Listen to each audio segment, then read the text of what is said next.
We are lucky enough because another PLP Board of Regent gave his time to be with us this afternoon, here only in El Pasigueño, the PLP Virtual Campus.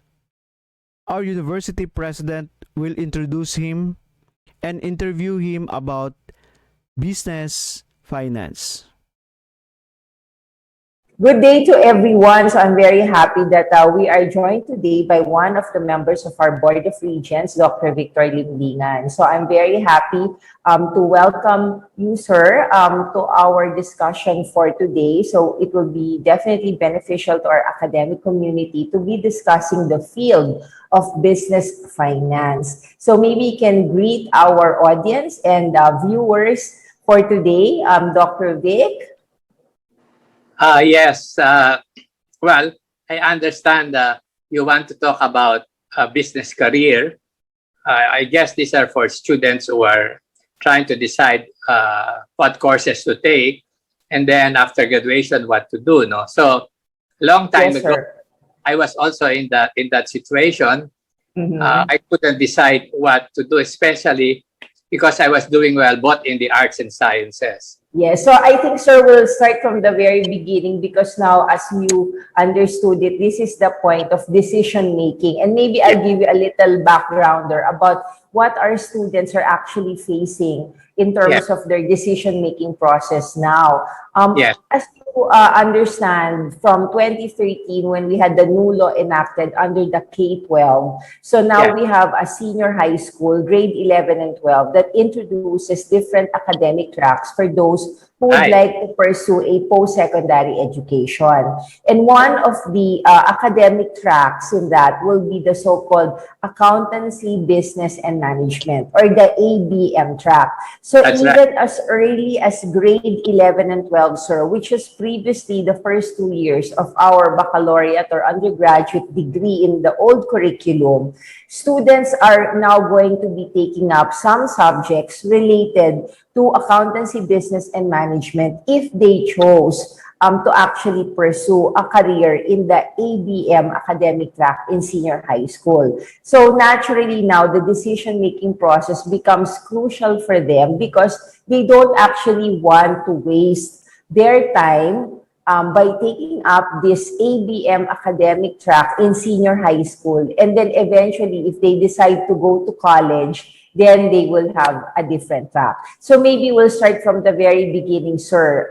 Being in that same position when you were in high school, when and how did you actually decide that you wanted to study business? Well, actually, I started wanting to become a civil engineer. Yes, sir. Why? Of course, as an engineer, you can be in business because you can be a contractor, no?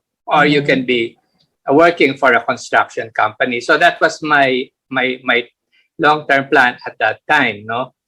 So, but I wanted also to have a liberalized education. So there was the Ateneo, which I took, which is called then Bachelor of Arts with major in engineering. It's Bachelor of Arts. So it was more geared towards humanities rather than the sciences? Yes, it's a combination of both. I wanted the humanities more for my own education, but I know, of course, I have to earn a living, and therefore I decided I will become an engineer as a profession. Yes, but the idea is I want to be educated in the arts, read about history, literature, and so forth, just to make me an educated person. Yes, sir. So under this program that you took, Bachelor of Arts in Civil Engineering, was it a combination of both the humanities or liberal education that you were talking about and the sciences needed for the engineering program? That's correct. And in fact, after I finished my Bachelor of Arts, I need 2 more years to specialize in engineering. No? So it was a total of how many years that you had to finish? So 6 years. Was it also preparatory to taking a licensure examination for civil engineering? Yes.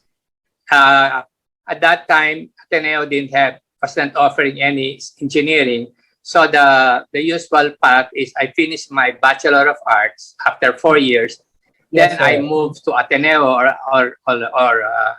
Mapua or any engineering school and Mhm. take 2 more years so that I'll have 2 degrees.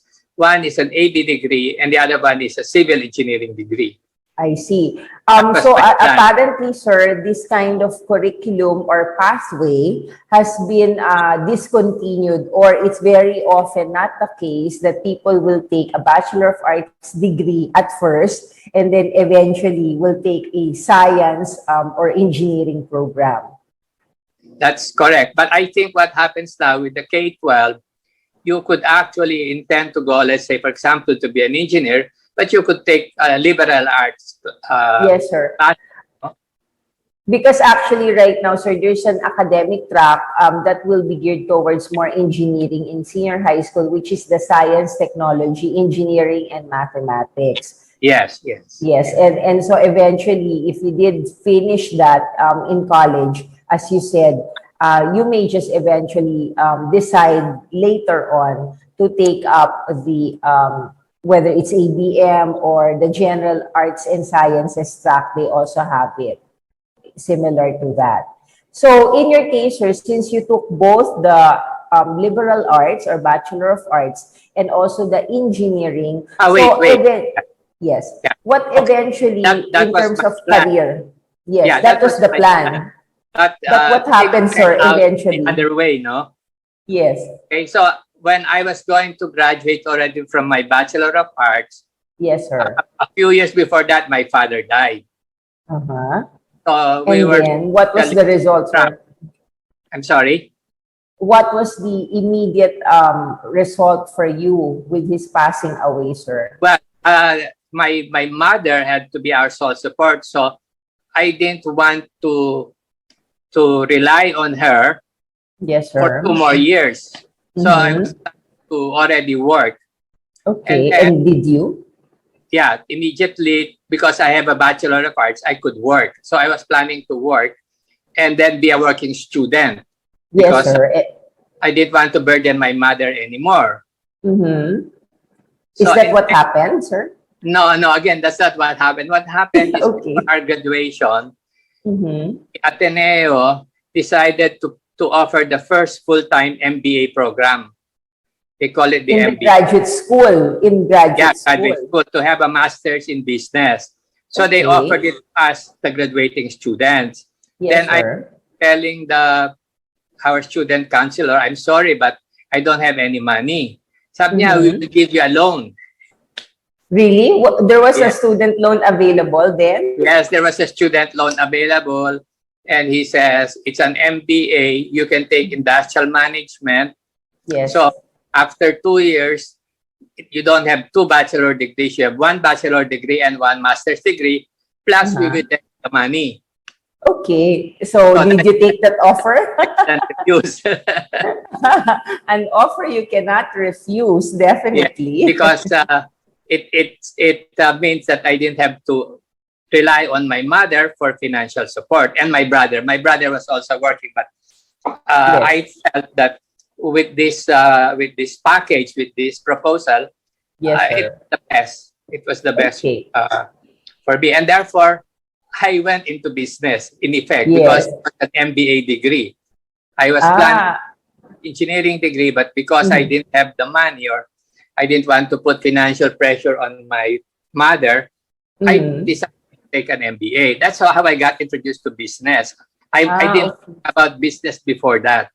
Yes, sir. So you did not pursue anymore that plan of yours to go into engineering at all? No more. No more.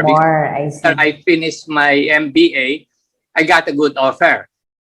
I see. So let's backtrack a little, sir, because as you were saying, this decision to eventually study business was really born out more of the opportunity that presented itself. But as you were already studying in the Bachelor of Arts course, it had some relation in effect to what qualities would you say will be complementary to any student who would like to pursue business? Like what kind of skills or competencies would they develop to eventually go into a business program?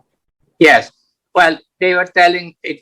my professor was telling before that the Bachelor of Arts is a very good preparation also for other things in life, like business. For example, they tell you how to write letters, how to communicate. Yes. And in fact, when I went to business, one of my advantages is that I could write good letters, and then I could come out with communication, no, and so forth. Yes. So these were the skills that I learned, not because I wanted to go into business, but because I wanted to be able to, be more contribute to society, be more educated. But later on, it turned out that these basic tools are very important in business also. So you don't know only about business, you must also be able to write. You must be able to write memos, you must be able to write reports. You must be able to make a presentation right now and so forth, no? Of course, at that time, we didn't have IT, but now, of course, you need also. You definitely need to At that time, have we didn't good have presentation skills in business. But when you eventually went, sir, to the MBA program, which is now, again, more specifically for business, what kind of skills and competencies did you develop or hone in the business program, which is more of the graduate school, that you would say is a particular skill, unique or peculiar to business students? Yes. Okay. So when I took the MBA program, I wasn't exposed to business. I have no courses in economics, no courses in accounting. I've never taken any course in accounting in my college. So when I took the MBA, that was the first time I was exposed to business. No? And it is again my basic technical background that helped me, because we were taking calculus, algebra, math, and so forth. So for me, economics is very simple because it's just simple equations, and accounting is also nothing but debit, credit, and so forth. So because of my engineering and math background, it was easier for me to study the technical aspects of business. No, so this really helped you. Yeah, I still had plans of going into industrial management, but again, my life actually shows that there are a lot of things that happen which you did not plan. Yes, and there are many circumstances that may lead you to a path that you have never probably imagined will happen to you. Yeah, I never thought I will take a master's degree. I'll become an engineer, but then at that time I was given a good offer, and of course the finance involved, no? That was actually my main consideration, because I didn't want to be a burden on my mother. No? Yes, I think our students will very much like to take this lesson from you, sir, as what you've mentioned, that it could be that you have this specific plan in mind, but circumstances in life and situations may lead you to decide otherwise. And so I think that could be a very useful and beneficial advice that you could possibly give to them, especially because maybe many of them are undergoing a similar situation, let's say being brought on by the circumstances of the pandemic or other family situation that they may find themselves. What can you say to that, sir? Yeah, well, I really love my mother, because he said, no matter how much sacrifice I have to make, you will get a good education, because that's the way out, no? So she sold out some of our properties in order to be able to pay for my education, no? So basically, her focus is you have to finish, no? And naturally, of course, there's a very strong incentive for me to do very well, to study very well, because I know that this is one way for which our family can recover, because with my father gone, naturally, we had financial difficulties, no? Not as bad as I know a lot of families, but nevertheless, it was different from when my father was alive, no? Yes, of course. So I think students can take heed from your life experiences that definitely we will be deciding on the basis of many factors. And sometimes we may not always decide at first what we had initially thought, but maybe what the opportunities will be available to us. Yes. Okay. Definitely. The other turn in the road is when I was studying, I caught the eye of one of our professors. Yes, sir. And Because he you liked were doing very well in school. Because you were doing very well in school. especially in his subject.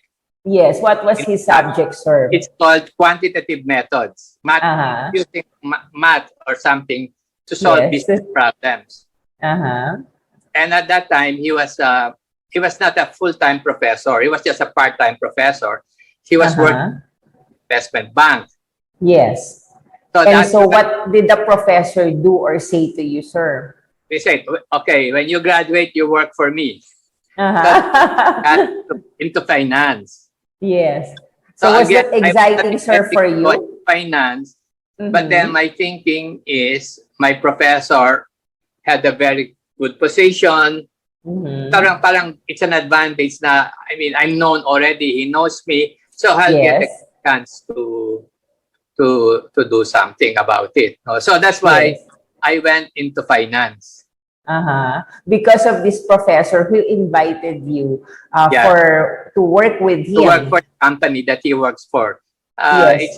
It's no longer exists. It's called a company called Bancom Development Corporation, Mhm, mhm. headed by But Mr. Rojas at that time. yes, but at the time, sir, so after your MBA, so then you had this exposure, as you mentioned already, to a business field, Yeah. but then not specifically yet for finance. Was it more of general about this MBA program? And then later on, because you were invited to work in an investments bank, that's how you learned about finance? Yes, yes. Of course, in the MBA program, we were taught all kinds of subjects like marketing, like Mhm. production, like human behavior. So we took the entire courses, no? So But all of the whole gamut of functional areas of business yes, yes, administration. Uh-huh. yes. And then eventually after MBA, when you had this opportunity to work in an investment bank, how did you prepare yourself for a career in business finance? Ah, okay. Well, first of all, we had the basic finance. And I guess that's one reason why I work with my professor, because in effect, the professor-student relationship continued while I was working for him. He was Mhm. briefing me and says, read this book and so forth. So that's how Mhm. I got introduced to finance, simply because he was the expert. And I guess from his Mhm. point of view, the more I learn about finance, the more I can contribute to the company. Yes. So would you say that's more of like a mentor-mentee Yes, relationship that happened with your professor? yes. So, and how many years did it take you, sir, in the actual practice of finance that you would say that you became now interested to pursue an academic career? How did you make that transition eventually, sir? Okay. You remember I was able to get my MBA Yes, sir. from Ateneo with the loan. So I was able to repay the loan. And So then they one didn't day, run after you. yeah, one day the dean of the Ateneo Graduate School of Business called me and said, "You have to teach." And I said, Really? "Yeah." I said, "Father, I don't have to teach because I already paid off because I don't want to The teach at night." loan. That's teaching Yes. from 6 in the evening to about 9 in the evening. And it's Yes. Ate Paura. And I said, no. And I said, no, you have no choice. You owe us. Really? Yeah. So I have no choice but to teach. I never Yes. taught before, except Mhm. in the ACL, catechism, and so forth. Yes. So I started teaching and I got to like it. Really? That's the first time I got introduced to being a teacher, and and then I said I was saying I like being a teacher, Mm-hmm. and one of my friends says, well, if teaching is your passion, why do you do it part time? Why don't you do Yes. it full time? And at Yes. that time, the place to go for a full time job as a professor was at AIM. Uh-huh. So I that's why see. I That's why you eventually ended up in the Asian yes, Institute of eventually Management. I found my calling, which is that to be a teacher. Yes. Now, So what happens, sir, to investment banking and the professor who introduced you to business finance? well, he was Did you- very said, I said I'm grateful for everything, but I decided that I want a profession as a teacher. No, now you have to understand that when I did that, I had to take a salary cut. Yes, definitely. So that's why I had to decide what do I want. No, for me, what interests me is to be a teacher, and for me, the decision is I'm going to be a teacher. Now there will be financial difficulties, but I'll try to work them out. But it is better Yes. to be happy as a teacher than to be unhappy as an investment banker. So I that's think why I made that students, decision. yes, students can take heed in your lesson in terms of your career trajectory, that sometimes we have to make a decision between what is it that is our passion and makes us happy, even though it may have less financial compensation for us, rather than a career where we will not be so satisfactorily happy, although it may have more financial compensation. Yes. So there might be a trade-off, as you are saying, in Yes. making these decisions. Yes.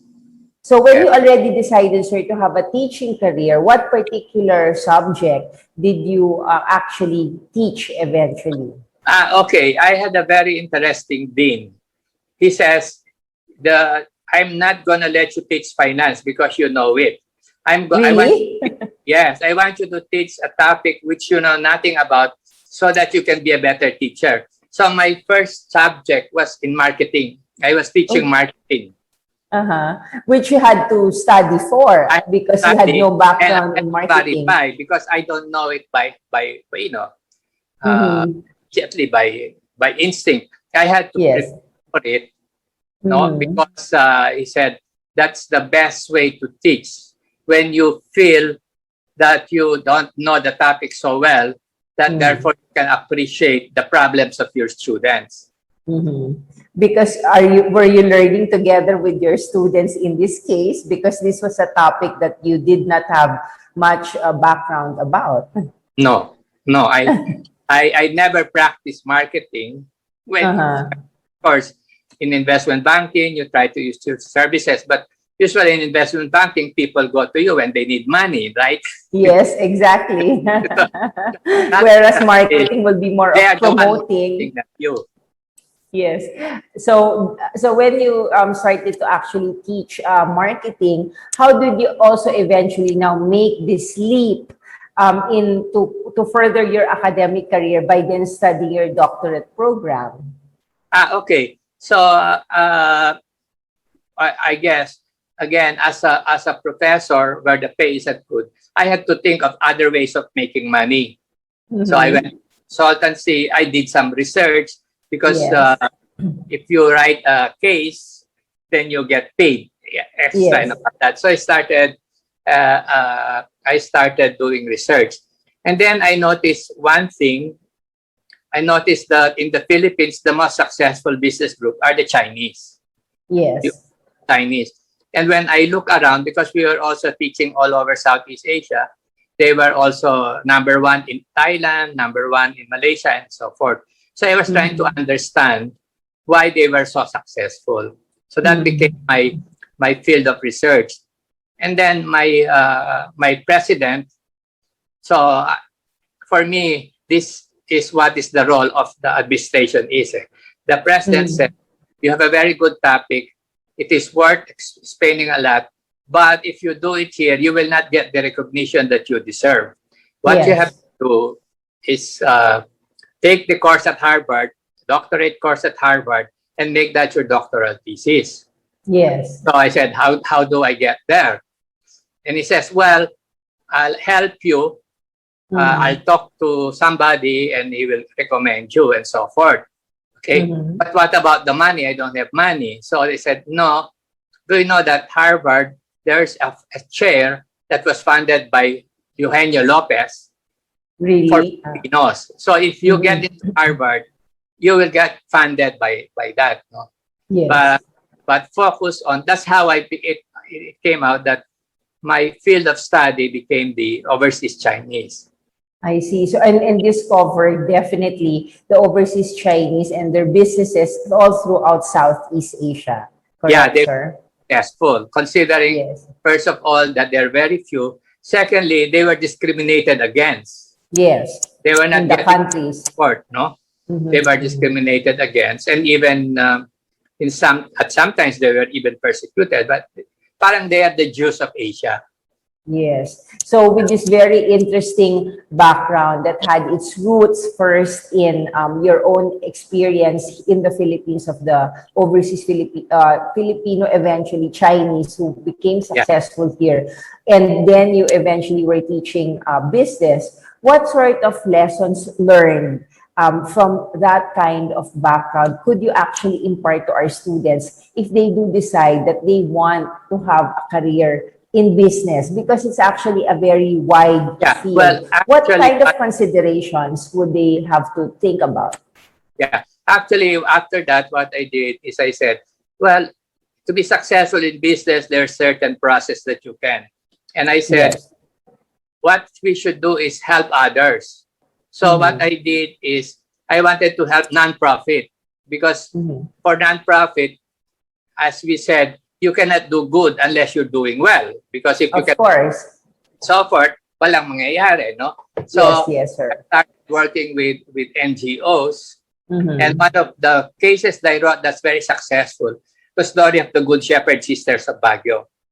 How Yes. they were able to in effect turn a religious vocation into a profitable business. Mhm. Mhm. No, so So, doesn't mean that because you're religious that you should not practice business, sound business mhm. practices. No? Mhm. Mhm. Because for me, the best way to explain how you can be successful in business is to show how you can use it in other fields other than business. Mm, I see. So right now, because there are many challenges, for example, born out of this pandemic, many people who otherwise would not have thought that they would go into business suddenly became, for example, food business owners, or they Yeah, started to offer services. They started to be plantitos and plantitas selling plants and seeds yeah, and seedlings, right? So yeah. is there something that to be derived from what you're saying here, that maybe one of the ways to be successful in business is to not be in business in the first place and eventually go to business? No, I think, well, maybe what I will do is move on to how we got into business. No, so Yes, sir. Mm. I left for my doctorate in 1983, 2 weeks Mm-hmm. before Aquino was assassinated. Of course, came, Yes. and I came back Yes. in 86. Of course, I Mm-hmm. came back to my school. No, Mm-hmm. Mm-hmm. now the one that had a problem was my wife, because Yes. before we went to the US, she was working for the bank. Yes. Uh, and of course, we were raising our children. We had 4 children, but by the time that we came back, they're okay now. So she wanted to get a job, Okay. but In a bank. yes, in a bank. But Mm-hmm. but when you're our age Mm-hmm. and you stop working, it's very difficult to get a job. Yes. So So, did so she this is become Regina Capital? that's Was right. this the reason for the Regina Capital, Yeah, sir? actually, again, it's all by accident. She was Mm-hmm. already trying to come out with putting up a small business. She already Yes. enrolled in ESTA and so forth. Now, Mm-hmm. at that time, in my mind, I always wanted to get into a stock brokerage. But to do Mm-hmm. that, you have to buy a seat. Mm-hmm. And So, but I how learned did about it come brokerage. about? Sorry, I How learned did it about come about then? yeah, because I had a student from Thailand who Mm-hmm. said whose thesis was to put up a brokerage seat in Thailand. So he Yes. was explaining to us and say, I said, this is a good business and so forth. And then Mm-hmm. one of the members is the corporate secretary of the Makati Stock Exchange. Okay. So he said, one time he called me and said, there are 5 seats being offered. Parang Mm-hmm. to be auctioned off, you might want to Mm-hmm. bid for one of them. So I said, okay, I'll bid for it and so forth, Yes. because I think my wife and I would like to go into that business because, as I said, the salary of a professor is not high, and I want my Yes. children to have a good education. Okay, yes. And you did bid for one of the seats. Actually, yeah, I did that, and then this is the funny thing. Uh-huh. The corporate secretary of the Philippine Stock Exchange called me up and said they decided not to bid it out. They decided that they will decide who should be getting a seat. Uh-huh. They will just decide who will get it, and of course, you have to pay for it. So they Okay. said, since you are a professor, Yes. you might as well be able to get it because a professor brings prestige to the Makati Stock Exchange. I see. So I got Okay. the seat because I was a professor. I never Uh-huh. thought that being a professor gives you a disadvantage. So I got Yes. that seat because I was a professor. I see. So never in your dreams did you think that being a professor would actually get you a seat in the stock exchange. That's right. I never imagined in my mind that, because Uh-huh. if it was bidding, some Mhm. men can bid Mhm. higher than me because Of they have course. more money. I only have Yes. so much money. Mhm. So he said, no more bidding. This is the price for which I had to raise some money, Of but I course. get it. So that's how I Right. got into the brokerage business. I see. So with that, with Regina Capital being your firm Yes. involved in stock brokerage, so how then did you continue, sir, with your academic careers Well, and then also with this yeah. business? Well, first of all, people do not understand it, no? That the one who actually made Regina was my wife, not Uh-huh. Regina. Regina. But because, of course, yeah, they always think I had some. So it was actually my wife who actually ran it and developed it, no? Now, Mhm. how did we find out how to run a brokerage? So what I did is I sought out the original stockbrokers. A certain Mhm. Mr. Alex De Castro, who lived to be past 100, but died recently. Really? Yeah, he's called the dean of the stockbrokers. Uh-huh. Parang he was a very selfless man. He taught us all on how to run a Yes. brokerage. Yes. So he So, says, mhm. so we invited him for lunch, and he says, running a brokerage is very simple. Mm-hmm. Really? Okay. What did you learn from the Okay, dean so he of the says, stockbrokers? there are only three things that you have to learn on how to run a brokerage. First, Yes. you have to be there because there's a lot of money involved. You cannot Okay. entrust it somebody. You have to be there. So tamang-tama, my wife will be there. Okay. So she was the full-time business It was a woman. full-time job. You have to be hands-on. You cannot just let a professional run it and so forth. Okay. Okay. And then the second lesson being, The sir. second one, he says, you have to understand that this is a feast and famine business. Parang it's Okay. like the Bible. You will have 7 years of feasting and 7 And years of seven. famine. Okay. Uh-huh. So the first thing you have to do when it is the years of feasting, you must put up a lot of reserves. Parang in the Yes. Bible where you store. Yes. So you must save a lot so that when the next feast famine comes in, you will be able to survive. The key is to survive. And that Okay. is the nature of the actual business, really. It's a feast and famine business. Okay. Feast and famine is feast and famine.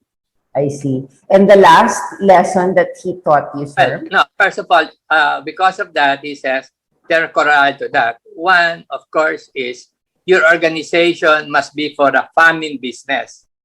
If feasting come in, you just pay overtime to your people. They will work harder, but do not have a staff that is geared for feasting.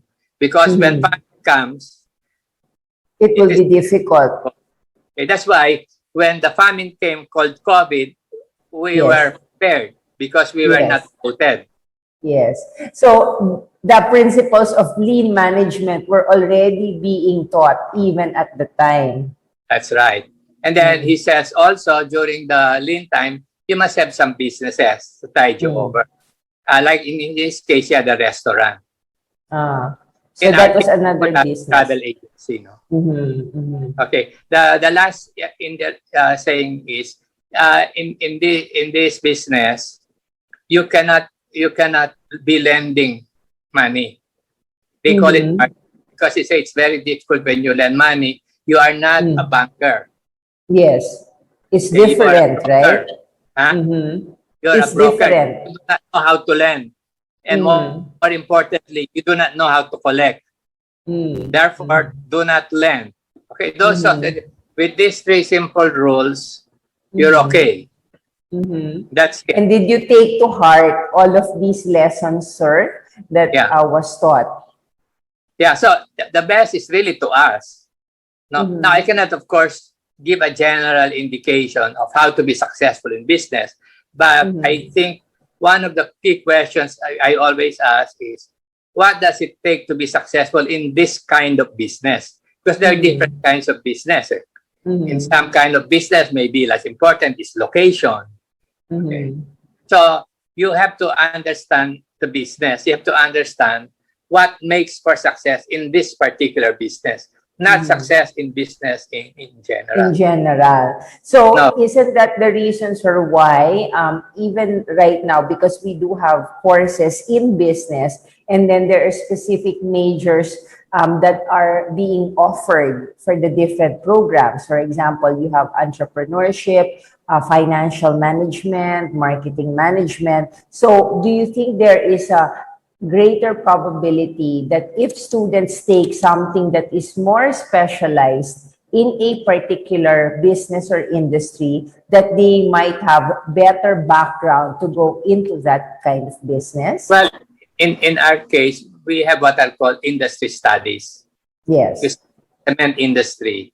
Then later on, we says, oh, what makes for success in this business and so forth. So an industry focus later on might be important, especially towards the end. But the important thing is when you get into that. Now, before we go into that, you have actually three career paths in business. Yes. Okay. The two major one is, do you plan to own your own business, be an entrepreneur, or do you want to be a professional manager? And what would be the distinction, sir, for our students to know the difference in making a decision regarding that? Well, I guess it's your interest to run your own business, to run your own business.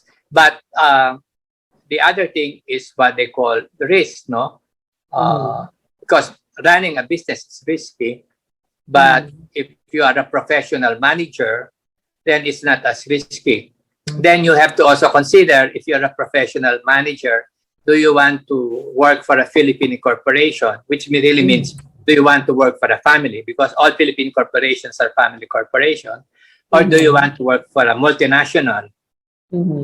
Yes. No, So these are very important considerations whenever we are thinking about opportunities.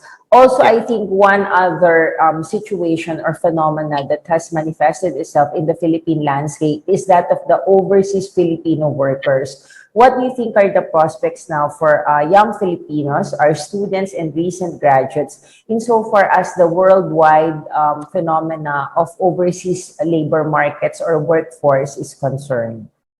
I understand. Well, I don't know too much of it, but I understand. First, there's the thing of working overseas, but still being in the Philippines. That's called the BPO.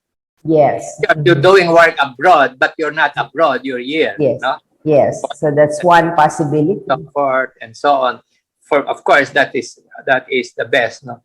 The other one, of course, is to be a professional rather than, of course, to be domestic. Because I'm assuming if you're a college graduate, you don't want to work as a domestic. So the question is the profession, and I think the issue there is, what is your end point? No, are you going to be forever an overseas worker, or at some point you come and work? No. The good thing about it is once you work abroad, and then you can come back, and there are a lot of positions here. No, I used to work for DMCI, which is one of subsidiaries of construction companies. And Yes. a lot of our engineers live for abroad. And we allow them to live abroad because they want the adventure. Yes. I mean, not because of money. They want to find out how it is to work in Singapore, how it is to work in Europe, and so forth. And then we always tell them, when you have the experience and you want to come back home, then we get you back. I see.